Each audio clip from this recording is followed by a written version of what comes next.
Hello food lovers, welcome back. आज की recipe है जायके और मज़े से भरपूर, झटपट, टेस्टी और हेल्दी रेसिपी रॉयल मास चिकन डिलाइट। खुशामदीद आपके अपने किचन में आज फिर कुछ स्पेशल बनने जा रहा है और इसके अलावा कुछ और भी इस वीक में स्पेशल है और वो है Pakistan versus India match. Comment में ज़रूर बताइएगा कि कौन कौन मैच देखते हैं। अच्छा जी, अब हमने लिया प्याज, उसको किया मेकअप, उसके बाद हमने इसमें ऐड किया चिकन जो है वो हमने लेनी है बोनलेस, और चिकन को साथ ही इसके साइड पे पानी लिया कुछ, और उसमें हल्दी डाली और हल्दी के बाद पानी को बॉईल करने के बाद इसमें हमने माश की दाल जो कि हमने भिगो के पहले रखी हुई थी उसको हमने डाला। इसकी एक और ख़ास बात कि ये बहुत कम बजट में बनती है। इसमें मसाले भी जो हैं वो बहुत ही सिंपल और सादे से हैं और जो कि आपके किचन में होते हैं। इसकी एक और ख़ास बात वो ये कि इसमें मसाले बहुत किचन में जो आम होते हैं वो है, लेकिन इसका टेस्ट बहुत अच्छा है क्योंकि इसका बनाने का तरीका ऐसा है।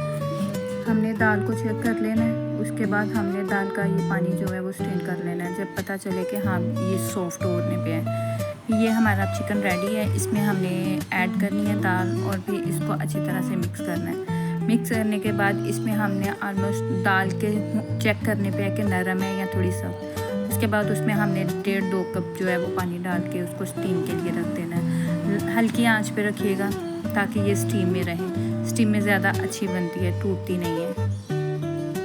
तो ले जी, चलें जी, आपसे एक इन्फॉर्मेशन जो है वो शेयर करते हैं। वो ये है कि एक्सपो सेंटर लाहौर में फूड एशिया एक्सपो बुक हो रही है जो कि मुस्तकबिल करीब में होने वाली है।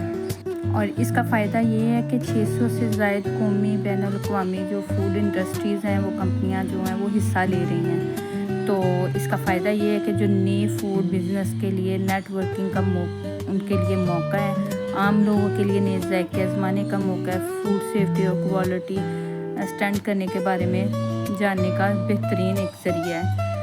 तो ज्वाइन करें इसको और मज़ा लें दोनों चीज़ों का, और इसको भी ज़रूर ट्राई कीजिएगा। Thanks for watching.